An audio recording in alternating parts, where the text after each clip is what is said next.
여러분들은 어느 때 행복하십니까? 행복한 때가 언제세요? 남자는 그 아내가 친정에 며칠 가 있겠다 그럴 때 행복하대요. 그런데 친정 간 와이프가 전화를 해서 일이 좀 생겨서 며칠 더 있어야 되겠다고 하면, 그러면 나는 혼자서 어떻게 하냐고, 그렇게 혼자 있냐고 화를 내고 전화를 끊지만, 전화를 끊는 순간 야호하고 만세를 부른다고 그러더라고요. 그리고 여자분들은 또 남편이 출장을 갈 때 행복하대요.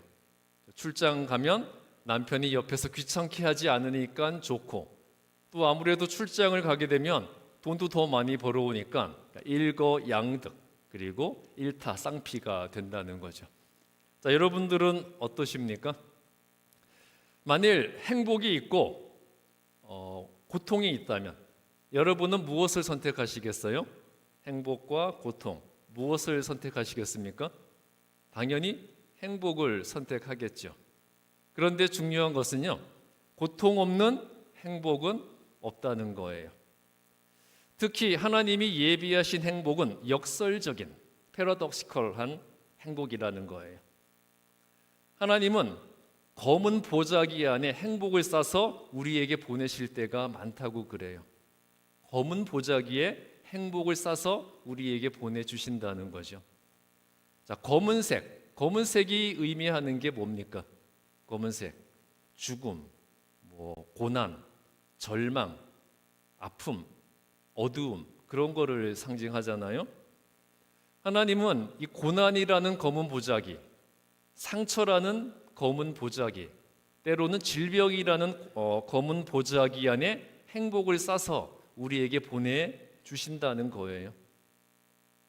그러나 하나님께서는 그런 검은 보자기 안에 우리가 상상할 수 없는 보화를 담아서 주신다는 것이죠.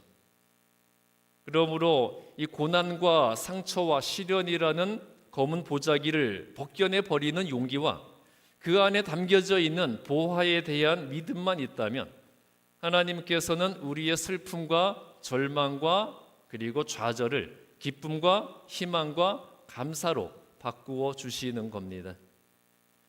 이와 같이 그리스도인의 고난은 오히려 역설적으로 하나님의 축복을 누리게 하는 과정이 되는 거예요. 특히 하나님과 예수님으로 인한 고난과 시련은 우리에게 축복과 영광의 진입로가 돼요. No pain, no gain, 그런 말이 있죠. 고통 없이 얻을 수 있는 것은 아무것도 없다는 거예요. 세상 이치도 이러할진데 영적 축복의 원리는 당연히 더 그렇지 않겠습니까? 하나님은 계획과 섭리 없이 일하지 않으시고요, 하나님이 하시는 일에는 절대로 의미 없는 일이 없어요. 못하시는 것이 없는 전능하신 하나님, 모든 것을 다 아시는 전지하신 하나님, 시간과 공간을 초월해서 언제 어느 곳에나 계시는 편재의 하나님께서 당신이 사랑하시는 자녀들을 위해서 하시는 일에 계획 없이 나서시거나 또는 생각 없이, 의미 없이 아무런 일이나 행하시지는 않으세요. 자, 하나님은 여러 가지 성품과 속성을 가지고 계시죠. 하나님의 성품과 속성 중에 가장 대표적인 성품이 어떤 성품입니까? 사랑이죠. 사랑. 하나님은 사랑의 하나님이신데 일부러 당신의 자녀들을 괴롭히거나 힘들게 하시지 않으신다는 거예요. 전지전능 편재의 하나님은 다 계획이 있으신 분이에요. 몇 년 전에 한국 영화 역사상 처음으로 아카데미상을 받았던 기생충, 여러분 그 영화 보셨습니까? 그 영화를 보게 되면 한 일가족, 아빠, 엄마, 아들, 딸이 부잣집을 상대로 사기를 치는 거잖아요. 그런데 이 사기를 치는데도 몇 수 앞을 내다보고 사기를 칩니다. 일어날 가능성이 있는 모든 일에 대한 계획을 세워놓고 사기를 쳐요. 그래서 그 아빠가 아들을 보고, 야, 너는 다 계획이 있구나, 그런 말을 했는데 이 대사가 굉장히 유명한 유행어가 되었어요. 너는 다 계획이 있구나. 자, 사람이 하는 일에도 계획이 있어야 되고 사기를 치더라도 계획을 세워서 사기를 쳐야 되는데 하물며 이 세상 모든 만물을 주관하시고 다스리시는 하나님께서 아무 계획 없이 일을 하시지는 않으신다는 거죠. 하나님은 고난과 시련을 통해서 우리를 연단시키고 훈련시키시는 것이고요. 그렇게 해서 하나님이 함께 하시는 자들의 앞길을 어떠한 마귀의 권세와 사탄의 계략도 막지 못한다는 것을 분명히 보여주십니다. 그렇게 하고 나서 하나님의 능력과 영광을 드러내고 선포하신 후에 이제 모든 것을 이겨낸 하나님의 자녀에게 하나님께서 어떠한 축복을 베풀어 주시는지를 친히 증명해 보이시고자 하는 거예요. 출애굽기 14장 21절부터 28절 말씀은 애굽을 탈출했던 이스라엘 백성들의 앞을 가로막고 있는 그 홍해에서의 고난이 오히려 하나님의 영광을 드러내었고 이스라엘의 축복이 되었다는 것을 보여주고 있습니다. 지금 슬라이드 꺼주세요. 지금 아닙니다. 출애굽기 14장 21절 보시면 이스라엘의 앞을 가로막던 홍해를 하나님이 갈라주셨고 이스라엘 백성들은 갈라진 홍해 안으로 들어갔어요. 그런데 바로 난리가 났죠. 어떤 난리가 났겠습니까? 그 젖어있던 바닥이 얼마나 질퍽거렸겠어요. 그게 모래바닥이든 진흙이든 간에 이 맨몸으로 가도 걷기가 힘들었을 텐데 지금 이스라엘 백성들은 애굽에서 살던 짐을 다 싸가지고 오는 중이잖아요. 머리에 이고 양손에 들고 애 안고 그런 상황에서 그 질퍽한 길을 걸어갈 때 얼마나 힘들었겠습니까? 또 짐이 많은 사람들은 어떻게 했겠어요? 수레에 실었겠죠. 수레에 짐을 싣고 그 젖은 길을 가려고 하니까 바퀴가 제대로 움직이지 않았을 거예요. 바로 이스라엘 백성들은 원망과 불평이 튀어나왔을 겁니다. 하나님 너무하십니다. 끝까지 왜 우리를 이렇게 힘들게 하십니까? 이왕 바다까지 갈라주신 거 평탄한 길을 만들어주시면 얼마나 좋습니까? 그랬을 거예요. 정말 아스팔트를 쫙 깔아주시고 콘크리트를 쫙 깔아주시면 얼마나 편하게 그 바다를 건널 수가 있었겠어요. 자, 그런데 25절에서 놀라운 일이 일어나죠. 이스라엘을 따라 홍해로 들어온 애굽 군대의 병거 바퀴가 바다 바닥에 빠져버리게 된 거예요. 애굽 군대의 마병들이 병거를 끌고 홍해 바다로 들어왔는데 그 군대의 병거가 얼마나 무겁습니까? 그러니까 병거의 바퀴가 바닥에 다 빠져버리게 되었고 억지로 나오려고 하니까 바퀴가 다 벗겨져 버렸어요. 그렇게 해서 애굽 군인들이 바다 한가운데에 고립되어 버렸습니다. 만일 이스라엘 백성들이 원했던 대로 콘크리트를 쫙 깔아주시고 아스팔트를 쫙 깔아주셨으면 어떻게 되었겠어요? 이스라엘 백성들은 애굽 군대의 병거에 의해 금방 따라잡히고 말았을 거예요. 그렇죠? 이스라엘은 자신들의 발걸음을 더디게 하는 그 젖은 모래바닥과 진흙을 고난과 시련이라고 생각했지만 알고 봤더니 그것이 자신들의 적 애굽 군대의 발목을 묶어버리는 은혜와 축복의 도구였습니다. 이렇게 눈앞에 닥쳤던 순간의 어려움과 시련을 참고 극복해서 이겨내니까 하나님께서 17절에서 말씀하셨던 대로 오늘 본문 앞부분의 17절에서 하나님은 홍해를 건너기 전에 이스라엘 백성들에게 내가 오늘 밤 애굽 군대와 마병과 병거로 인해서 영광을 받게 될 것이다. 그렇게 말씀을 하셨는데 하나님이 하셨던 말씀대로 애굽의 군대와 마병과 병거로 인해서 하나님이 살아계셔서 역사하신다는 영광의 증거가 되었어요. 하나님이 살아계셔서 당신의 백성을 대적하는 모든 원수를 심판하신다는 하나님의 영광이 증거가 되었고요. 이스라엘 백성들의 앞에는 축복의 땅 가나안으로 가는 광야의 길이 나타나게 되었습니다. 그리고 22절에서 또 아주 중요한 일이 발생하는데요. 여러분, 홍해가 갈라질 때 어떻게 갈라졌을까요? 그냥 물이 좌우로 빠진 것이 아니라, 슬라이드 보여주세요. 물이 그냥 좌우로 빠진 것이 아니라 어떻게 갈라졌습니까? 바다가 그대로 옆으로 갈라지게 되었습니다. 그렇다면 하나님께서는 왜 그냥 물을 좌우로 빠지는 것이 아니라 이렇게 어렵게 물을 양옆으로 갈라서 백성들의 좌우에서 풍파와 파도를 막아주는 벽이 되도록 하셨을까요? 왜 그냥 물이 옆으로 빠지게 하도록 하지 않으셨을까요? 왜? 성경을 읽으실 때 모든 일에는 의문을 가지셔야 돼요. 왜 이렇게 하셨을까요? 만일 그냥 물이 양옆으로 빠져버렸다면 사람들은 그것을 절대 하나님의 역사라고 생각하지 않았을 거예요. 그냥 자연현상. 실제로 그런 자연현상이 많이 생겨나잖아요. 한국에서도 제부도 앞바다가 그 물이 빠지고 갈라진다고 하죠. 그러니까 그냥 물이 양옆으로 빠져버렸으면 사람들이 그냥 생겨날 수 있는 자연현상, 정말 기가 막히게 타이밍 맞춰서 일어난 우연, 그렇게 여겼을 거예요. 그런데 바닷물이 양옆으로 갈라지는 것, 이것은 오직 하나님만이 행하실 수 있는 기적이잖아요. 이렇게 하심으로써 하나님은 이 일이 하나님이 행하신 기적이라는 것을 증거하셨고요. 또 홍해 바다에 갈라진 물이 좌우에서 풍파와 파도를 막는 벽이 되었다고 했는데, 여러분, 우리가 인생의 고난을 주로 어떤 말로 표현을 합니까? 인생의 고난을 풍파, 파도의 비유를 많이 하잖아요. 인생의 풍파, 인생의 파도 그러죠. 정말 하나님의 권세 아래에 있는 자들에게는 어떠한 인생의 풍파와 파도도 그들을 쓰러뜨리지 못하도록 하나님께서 벽이 되어 주신다는 것을 보여주신 사건이었어요. 이렇게 해서 26절부터 28절에서 이스라엘을 두렵게 했던 애굽의 군대는 바다 한가운데에 고립이 되었고요. 그 애굽 군대 위로 바닷물이 덮쳐서 하나님은 애굽 군대를 모조리 전멸을 시키셨습니다. 로마서 8장 35절부터 37절 보시면요.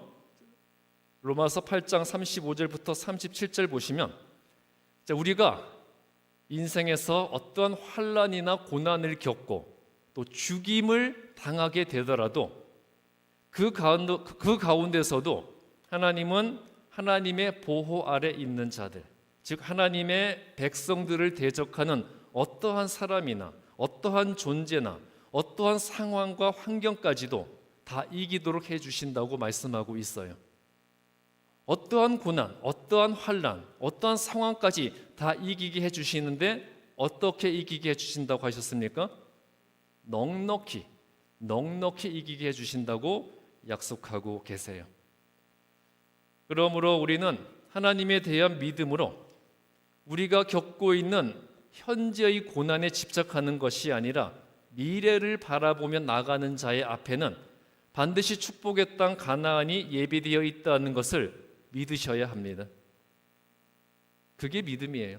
현실의 고난이 아닌 그 앞에, 고난을 이겨낸 후 그 앞에 주어질 미래를 바라보는 것, 그것이 믿음이라는 것이죠. 골로새서 1장 24절부터 29절 말씀은 교회와 그리스도인은 그리스도의 남은 고난을 감당해야 한다고 말씀하고 있어요. 그리스도의 남은 고난을 감당한다. 무슨 뜻일까요? 그리스도의 고난에 동참해야 한다는 거죠. 예수님께서 하늘로 승천하신 후에 예수님의 지상 사역을 예수님이 세우신 교회와 그리스도인들이 이어받았어요. 예수님의 지상 사역은 고난의 길이었습니다. 그러므로 예수님의 지상 사역을 이어받은 교회와 그리스도인은 예수님의 고난에 동참해야 한다는 말이에요. 골로새서 1장 24절에서 바울은 그리스도께서 인류의 구원을 위해서 고난을 감당하셨듯이 그와 한 몸을 이루는 교회와 성도들도 세상을 위한 그리스도의 고난에 동참하는 것이 당연하다고 했습니다. 예수님은 하나님의 뜻에 순종해서 이 땅에 살아계신 하나님의 능력을 선포하고 그의 영광을 드러내셨잖아요. 그 예수님을 그리스도로 믿는 그리스도인은 자기 인생의 목적과 신앙의 목표가 예수님처럼 하나님의 뜻에 순종해서 이 땅에 살아계신 하나님의 능력을 선포하고 그의 영광을 드러내는 것이 되어야 한다는 거예요. 설령 그 과정에서 그 가운데 내가 어떠한 고난과 시련을 겪고 손해와 불이익을 당하더라도 그럼에도 불구하고 하나님의 영광과 예수님의 이름을 위해서라면 기꺼이 그 일을 감당해야 한다고 말하고 있습니다. 그리고 26절에서 이처럼 바울이 스스로 고난을 자처했던 바울의 비밀에 대해 말하고 있는데요. 과연 무엇이 바울로 하여금 자기 스스로 그 고난을 자처하게 만들었을까요? 바울로 하여금 스스로 고난을 자처하게 만들었던 그 바울의 비밀이 그리스도였다고 27절에서 말씀하고 있죠. 그리스도가 곧 영광과 소망이라는 것이에요. 영광과 소망 대신 예수님을 바라보았기 때문에 바울은 기꺼이 그 예수님을 위해서 예수님이 주실 영광과 소망을 바라보면서 스스로 기꺼이 고난을 자처할 수가 있었습니다. 하나님을 위해 고난당하셨던 그리스도께서 그 고난을 극복하고 영광의 보좌에 올랐듯이 우리가 하나님의 영광과 예수님의 구원의 복음을 전하기 위해서 기꺼이 고난까지도 감당할 때 예수 그리스도께서 우리로 하여금 모든 고난을 이기고 하나님이 준비해 놓으신 영광을 누리게 해주시는 겁니다. 그렇게 해서 28절에서 그리스도와 함께하는 고난은 우리를 예수님과 동행하여 하나님의 능력 안에서 그의 영광을 누리는 완전한 자로 세우기 위한 것이라고 말씀하고 있어요. 그리스도 안에서 그리스도와 함께하는 고난은 우리를 예수님과 동행하도록 만들고 그래서 하나님의 능력 안에서 그의 영광을 누리는 완전한 자로 세우기 위한 축복의 과정이라는 것을 말씀해 주고 계시는 거죠. 그러므로 여러분들 믿음과 말씀에 의지한 기도로 내게 주어진 고난을 행복과 소망으로 바꾸는 능력의 그리스도인들이 되시기 바랍니다. 우리들 그리스도인에게 고난은 하나님의 은혜와 축복의 기회가 된다는 거예요. 앤드루 카네기는 이런 말을 했습니다. 슬라이드 좀 보여주시죠. 앤드루 카네기는요, 우리는 1년 후면 다 잊어버릴 슬픔을 간직하느라고 무엇과도 바꿀 수 없는 소중한 시간을 버리고 있다. 소심하게 굴기에 인생은 너무나 짧다. 자, 여러분 이 말에 공감이 가십니까? 우리가 인생에 있어서 고난과 고통에 직면하면 그 순간은 어렵고 힘들고 고통스럽죠. 그게 당연해요. 그렇지만 시간이 지나면 결국은 다 과거의 일이 되어 있잖아요. 그 순간에는 죽을 것처럼 힘들었는데 시간이 지나고 보면 그때 그런 일이 있었지, 다 지나간 일이 되어 있다는 거예요. 언젠가는 지나간 일이 되어 있을 그 현재의 고난에 집착해서 우리가 너무나 소중한 시간을 허비하고 있다는 거죠. 물론 인생에서 고난과 질병 그리고 고통을 겪을 때 좌절하는 것은 너무나 당연한 일이기는 해요. 그렇지만 좌절하지 않고 다시 일어서는 것은 결코 쉽지가 않습니다. 여기서 중요한 것은요, 쉬운 일에는 대가가 없지만 어려운 일을 해냈을 때는 무엇이 있습니까? 대가가 뒤따른다는 거예요. 고난 가운데 좌절하는 것은 쉬운 일이에요. 그러나 그 쉬운 일에는 대가가 주어지지 않아요. 반면에 고난 가운데 좌절하지 않고 다시 일어서는 것은 결코 쉽지 않은 어려운 일이지만 그 어려운 일을 해냈을 때에는 대가와 상급이 당연히 뒤따르게 되어 있다는 거죠. 여러분, 우리가 어떠한 고난을 겪더라도 그 고난 가운데서도 함께 하시는 하나님을 믿는다면 우리는 다시 일어서서 승리할 수가 있습니다. 오늘 설교 초반부에 검은 보자기에 쌓인 행복에 대해 말씀을 드렸는데 그 검은 보자기만 벗겨내면 그 안에 선물이 있다는 거죠. 그런데 가끔은 때로는 그 보자기 속의 내용물, 그 선물조차도 우리의 기대를 여지없이 무너뜨리는 것일 때도 있어요. 베드로가 어느 날 기도 중에 하늘에서 보자기에 쌓인 무엇인가가 내려왔죠. 베드로는 하나님께서 내게 무슨 선물을 주시는가 기대했을 거예요. 그런데 하늘에서 내려온 보자기에 무엇이 담겨 있었습니까? 처음 듣는 이야기세요? 자, 무엇이 담겨 있었죠? 유대인의 율법에 의해서 부정하고 더럽다고 여겨지는 동물들과 벌레들이 들어 있었어요. 그런데 하나님이 이렇게 말씀을 하십니다. 먹어라. 그러니까 베드로가 어떻게 해요? 당연히 거부를 하죠. 하나님, 나는 우리의 율법이 부정하다고 더럽다고 규정한 이것들을 먹지 않습니다. 그때 하나님이 뭐라고 대답을 하십니까? 내가 거룩하게 한 것을 너가 더럽다고 하느냐, 그렇게 말씀을 하셨잖아요. 자, 이 짐승과 벌레들이 무엇을 상징하고 있었습니까? 그 짐승들은 바로 하나님께서 베드로에게 주셨던 유대인의 율법이 부정하다고 규정하는 이방인이라는 선물이었어요. 베드로의 눈에는 부정한 짐승과 벌레를 주셨지만 바로 그것은 하나님께서 이제 베드로를 통해서 이방인들까지 구원하시겠다는 하나님의 뜻을 보여주는 축복의 계획이었습니다.